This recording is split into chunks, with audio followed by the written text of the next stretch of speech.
I want to welcome the GMs and the wives, the godly men and the warm, inviting, feminine, empathetic women out there. Men, some women will want you to feel guilty for respecting yourself, and you have to have the proper discernment to see whether or not the woman that you're talking to or dealing with is that kind of woman.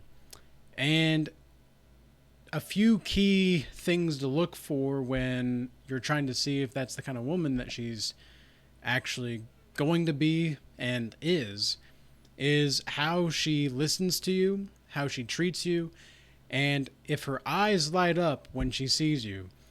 It doesn't even matter what you're doing, right? You are just with her. She wouldn't really care where you're at, what you're doing. She's just glad to be there and happy to be a part of the ride.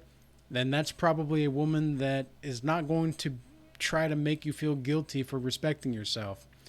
But if you ever been talking to a woman, or you have talked to a woman and things didn't really pan out, or maybe some things happened and had a little bit of a fallout, and she decided to come back, and she was probably the one that left to begin with, or she was probably the one that wanted to initiate something within you. She tried to spark some kind of guilty emotion within you. You decided, hey, you know what? I'm not about this. I'm just going to walk away from the situation. I'm going to diffuse the situation and just remove myself from the equation. And then she comes back and she acts like nothing ever happened, and that you guys can just pick up where you left off, like everything's just fine. And sometimes women do this, right? Sometimes women that are immature, that are not necessarily the warm, inviting, feminine, empathetic women, these are women that are going to want to make you feel bad for walking away. And then when they come back and they expect you to just take them because you're that person that is of high interest to not only them, but to multiple women. And it doesn't matter what women say. As a man, you are always going to be more attractive when you have multiple options available to you.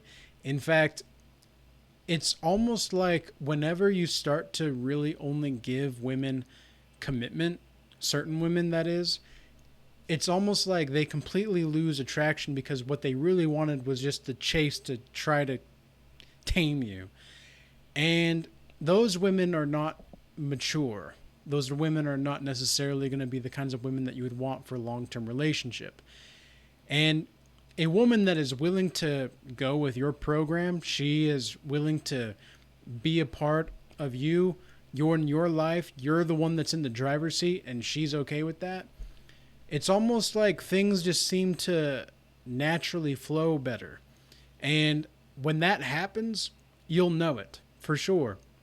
Because it's like, it almost makes all of the other times that you were talking to women and you weren't necessarily feeling something, it makes it seem completely insignificant, because when it actually finally happens to where you're meeting a woman that wants to actually be with you, that actually is willing to show you the receipts per se, because if you're a man of any kind of caliber of quality, you need to have the mindset that she's proving herself to you. Because I do not advocate for men to listen to what women say. I advocate for, or really what men say either, but I advocate for people in general, especially men in relationships seeking a relationship partner. Or, and again, I don't even like the word partner because it's not a partnership.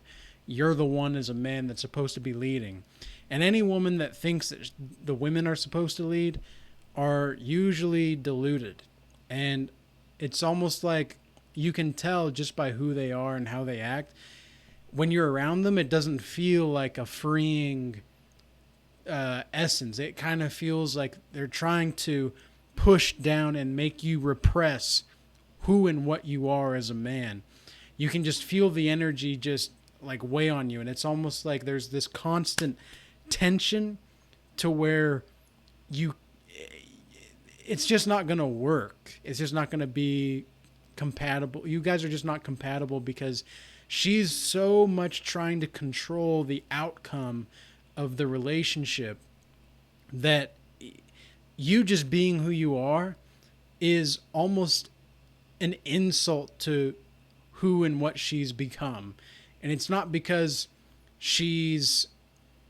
it's not because you're intentionally trying to do that, or that she's trying to do something to you. It's just that you guys just are unnaturally balanced, and she's just way too much in her masculine, and she thinks that this is like a kind of woman that wants to control in the relationship is the kind of woman that usually has had a lot of trauma, or that has had a lot of negative experiences with men.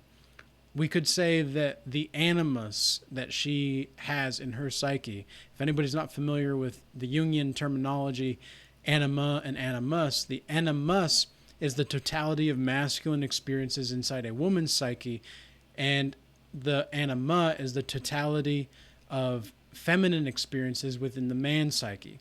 So if a woman has had consistently negative experiences with her animus, meaning that she's had the totality of masculine experiences being negative, she's going to see internally that the masculinity within the society that she lives in is not fit to lead her. And so she's going to see herself as having to rise above that. It's the same kind of thing with a man. A man that has just the coin flipped around. A man that is not matured in his and has a relationship with his anima, because the animus and the anima are something that you have a relationship to inside yourself. It is a relating function. So if a man does not have his anima per se in relationship with himself to a maturation level in which he can consistently relate to the femininity of society, then he's not going to be able to develop a proper relationship in which he can lead a woman out of the darkness. And a lot of the godly men out here, if you follow Christ, or if you just are trying to lead a righteous path in of itself, it's almost as if the women that you come in contact with, because like 90% of them are openly talking about sexual acts in public, they are openly trying to just open their legs to whoever.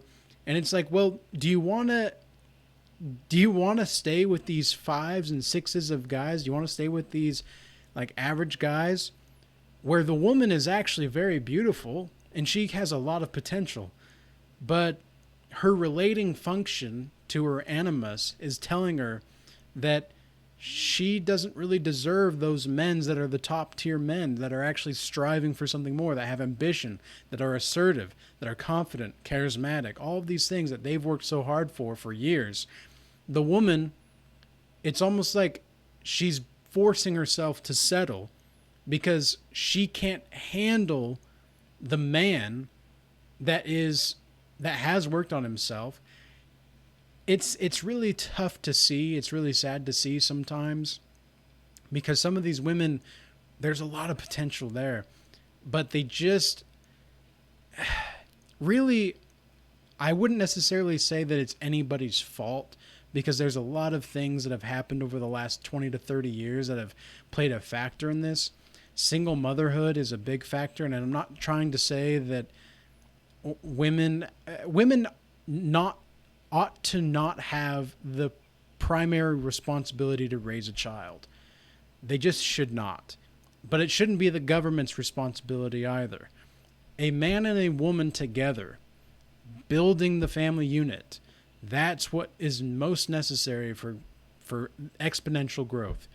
Almost all of the people that I've seen that are in healthy relationships and just have healthy lives, really, they have either actually overcome their trauma, they've actually healed from their wounds, they haven't deluded themselves into believing just incredulous things about reality, they haven't told themselves that there's no like I heard someone, I was at a conference this last couple of days, and somebody literally said at this conference, one of the people that were there was saying that, oh, I'm not worthless if I have multiple sex partners. And this was a woman. And I'm not saying that she is worthless, but she's acting as if there's no consequences for like openly just going wherever she wants, however she wants, whenever she wants. And she was saying, yeah, like I'm just, because this was a healing conference, right? This was a healing conference. And I was just astounded at some of the things that were coming out of these people's mouths. It wasn't always like that. Like there was some sensible people there and some reasonable people, but my goodness, it was just flabbergasting to me to hear this woman talk about how she can have as many sex partners as she wants and it's not going to really faze her because, well, I'm just telling myself that it's not going to, so it's not. It's like, well, okay. Good luck with that. Good luck with that. Good luck raising a family. Good luck raising a family if that's what you want, I guess. Like if you want to have that sexual liberation, go ahead.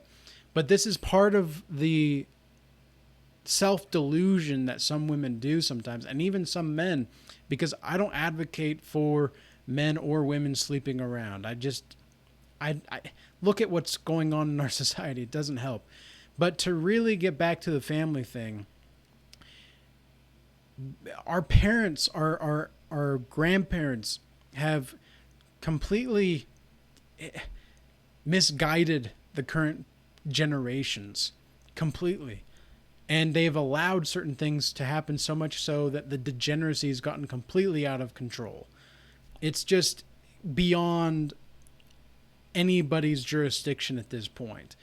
And so really the only thing that we can do is to make casual improvements in our life each day to ensure that those casual improvements down the line don't actually end up a certain way in which we're going to damage ourselves even more so.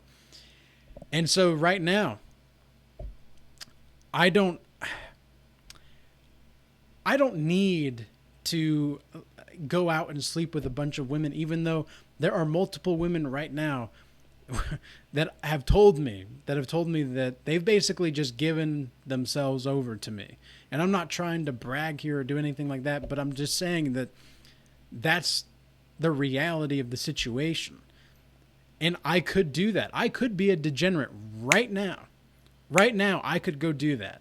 But that's not going to help. And that's not going to ensure that I'm showing God that I want a specific thing to happen. And I'm not going to increase the likelihood of what I want to have happen by participating in that kind of degeneracy. What do I want? Well, number one, I want respect. And I'm not going to get respect from a woman. And that's a good sign of a woman is of a good woman, that is, if she's giving you respect over anything sexual. If a woman can give you respect over something sexual, that's a quality woman right there. That's a warm, inviting, feminine, empathetic woman. That's a wife. If she can give you respect. But if she's not going to respect you, and if she's not going to get on your program, bye-bye. And this is what's so crazy, is when you actually stand up for yourself and you have self-respect to walk away from the situation. That's when these women, they will see that you have self-respect, and then they'll try to guilt you and shame you for it. And it's just like, you didn't want to be on the program, so I walked away. And they're upset that you're not simping for them because they're so used to the simping behavior, because so many men, and believe me, I was one of those guys when I was younger. I was that beta male simp, that white shining knight that would bring a rose or something on the first date. Am I proud of that? Fuck no. No. But that's what I was taught. And that's what so many men are taught, is that, oh, that's the right way to do that. That's the right way to behave. My mother and I'm not trying to shame, I'm not trying to bring dishonor or anything, but my mother encouraged me to do that kind of stuff because she told me that that's what a nice guy would do. And it wasn't until I became an adult that I realized that this kind of stuff is not getting me anywhere with women. In fact, it's making them like more repulsed. And then the same kind of thing among the other women in my family. When they would ask me like what's going on and I would say, "Well, this is what's going on." They'd be like, "Oh, well, you probably just weren't like you need to be more nice or like you need to be more give more, give more, give more, give more attention and affection." Worst advice, like worst advice I got trying to deal with women. The best advice that I ever got and that I will continue to give with women. And I didn't really get this advice. I kind of just started doing it. And then I was able to branch off into more understanding when I just had more experience. But the best advice that I could possibly give is to treat yourself with respect. And whenever you're dealing with women, never trust what they say. Never trust really what anyone says. Especially women, though, because a lot of what they say is just delusion and mind fantasy. Because they literally cannot handle reality some of the time. And a lot of men, what I've noticed is that they can handle the reality. They just don't want to change that reality.